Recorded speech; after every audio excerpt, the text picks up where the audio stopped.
मेरे भगवान के तुल्य बुजुर्गों, आपकी आवाज ये सड़क, ये पेड़, नदी नाले नहीं सुनेंगे। आपकी आवाज संसद में सुनी जाएगी। धरने दे करके हम बहुत नुकसान उठा चुके हैं, हमारे बहुत किसान शहीद हो चुके हैं और बार बार आंदोलन करके अपनी लोकप्रियता करके लोग खुलेआम जब तक किसान समर्थक, किसान मसीहा चौधरी चरण सिंह के सपनों का भारत, हमारी भारतीय संस्कृति की सभ्यता और इस संसद के लिए सर छोटूराम के सपनों के भारत के बारे में उन हम सांसदों को, विधायकों को संसद में नहीं भेजेंगे तो कोई फायदा नहीं।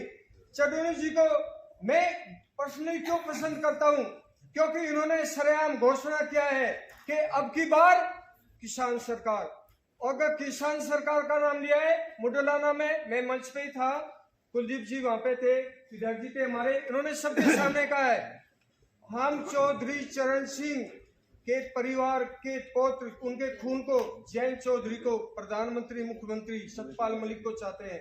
तो किसान समर्थक करने वाली किसान यूनियन को मैं समर्थन करता हूं और आपसे समर्थन मांगता हूं हाथ जोड़ करके। चुनाव के दौरान बहुत सी जाट महासभाएं, बहुत फर्जी, मुझे कहना नहीं चाहिए, चौधरी बन करके, बहुत फर्जी किसान यूनियन बन करके हमें गुमराह करेंगे।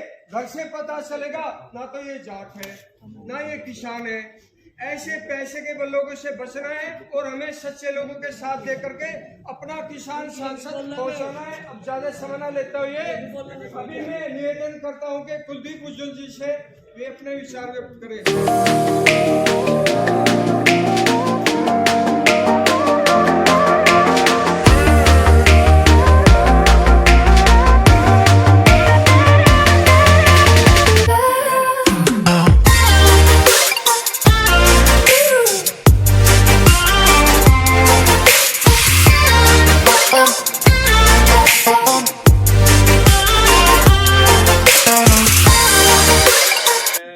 सभी बुजुर्गों और भाइयों को आगाह करना चाहता हूं कि 2024 का जो आने वाला चुनाव है और अपने आप को जीवित रखना है, तो इस तानाशाही सरकार को हटाने का काम आप लोग करेंगे। इन्हीं शब्दों के साथ मैं आपसे पुनः गुजारिश करते हुए कि आने वाले 2024 में आप अपने पूरे तन मन धन से जो बीजेपी के कैंडिडेट को हराता हो, चाहे वो लोकदल का है, चाहे वो कांग्रेस का है, चाहे वो समाजवादी पार्टी का है या किसी भी पार्टी का है, जो इस पार्टी के कैंडिडेट को हरावे, सब एकमुश्त होकर सब इनके खिलाफ मतदान करें। इन्हीं शब्दों के साथ भारतीय जनता पार्टी की सरकार 2024 में अगर रिपीट हुई तो आप लोगों को खेती खुद ब खुद छोड़ने पर मजबूर कर देगी। जिन 3 कृषि बिलों का विरोध आदरणीय चडूनी जी और हमारे संयुक्त किसान मोर्चे ने किया था, वो इन्होंने मौखिक रूप से वापस ले लिया है, लेकिन पर्दे के पीछे से आज भी वो तीनों कृषि बिल काम कर रहे हैं। कोऑपरेटिव फार्मिंग उसमें एक बिल था। आज जो है, जो चौधरी चरण सिंह जी की विचारधारा से निकला हुआ, चौधरी चरण सिंह जी की सोच से निकला हुआ कानून था, जिसको हम जमींदारी उन्मूलन कहते थे, वो जमींदारी उन्मूलन पूर्ण रूप से समाप्त हो चुका है। जमींदारी उन्मूलन के तहत आदरणीय चडूनी जी 60 बीघा जमीन एक नाम पे हो सकती थी, ये बाउंडेशन थी कानून में। आज वो बाउंडेशन समाप्त हो गई। हमारे बीच में पूर्व मंत्री कुलदीप उज्जवल जी आए हैं, उनके लिए भी एक बार ताली बजा दीजिए। और मैं सभी की तरफ से कुलदीप जी, आप जो भी हो चौधरी छोटूराम जी किसान की आवाज हुआ करते थे, किसान की बात कहा करते थे।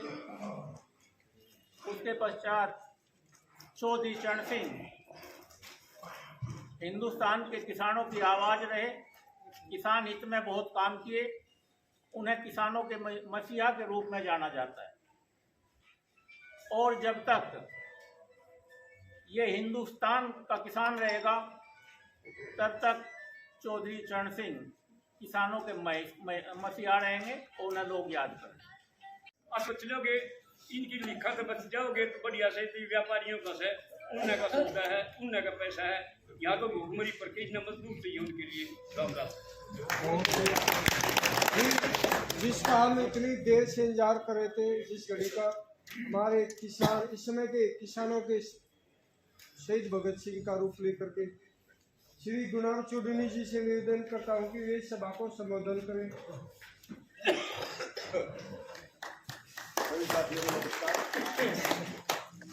माननीय आज की सभा के अध्यक्ष महोदय, माननीय धनखड़ साहब जो धनखड़ खाप के अध्यक्ष हैं, माननीय पूर्व मंत्री कुलदीप उज्ज्वल जी, हमारे प्रदेश के अध्यक्ष बैठे हैं सुबेर सिंह डागर जी, हमारे प्रदेश के महासचिव बैठे हैं विनोद नागर जी, माननीय MLA साहब सिंह जी, श्याम सिंह जी, अजय तोमर जी, कैप्टन साहब, सभी सम्माननीय हैं, सभी आदरणीय हैं।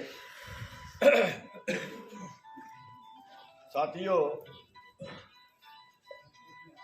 सभी जो मेरे से पहले बोलने वाले थे उन्होंने बहुत गहराई से आपको बताया है और कुल जो निचोड़ निकलता है वो ये है कि देश में कुछ लुटेरे लोग हैं, चंद लोग, और सभी का शोषण करके एक जो कमेरा वर्ग है उसको बर्बाद कर रहे हैं। और उस बर्बाद करने के सबूत आपके सामने हैं, रिकॉर्डेड हैं।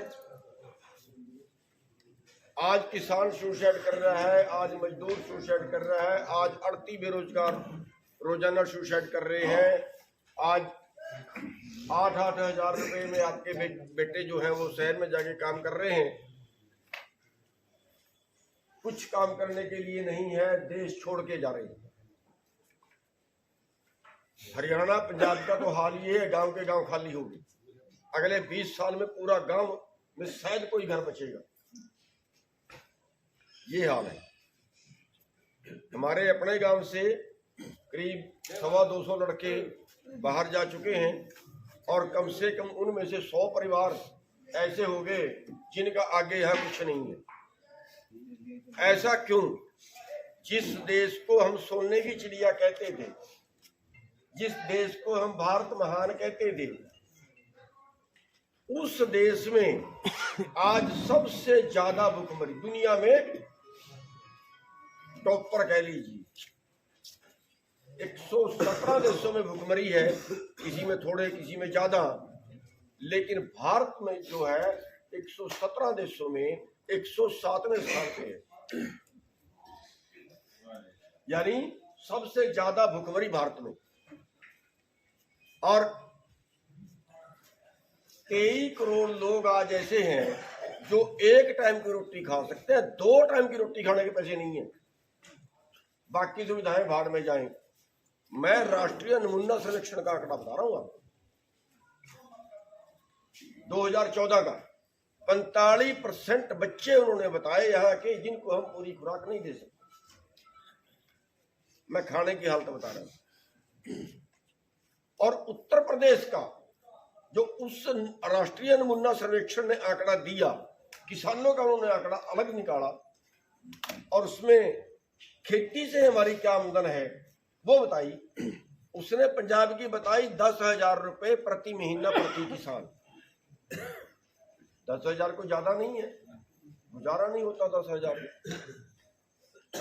हरियाणा की बताई 7,700 रुपए प्रति महीना प्रति किसान। परिवार प्रति किसान नहीं, एक परिवार में कम से कम 5 मेंबर है। और उत्तर प्रदेश की बताई 2,700 रुपए महीना प्रति परिवार। किसी चीज पे MSP नहीं है, किसी फसल पे MSP नहीं है। और MSP का क्या आंकड़ा दिया कि पहली बात कह रहे थे मंत्री जी शायद कह रहे थे कि हमारी फसल का भाव कोई और तय करता है।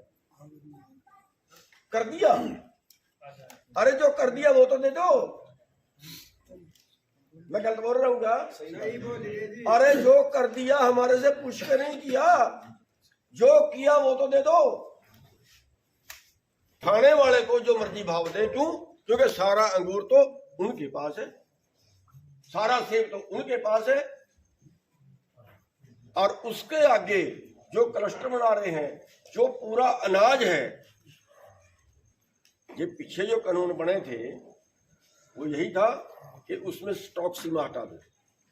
कौन कितना रख सकता है वो हटा दो, जितना कोई रख सकता है रखे।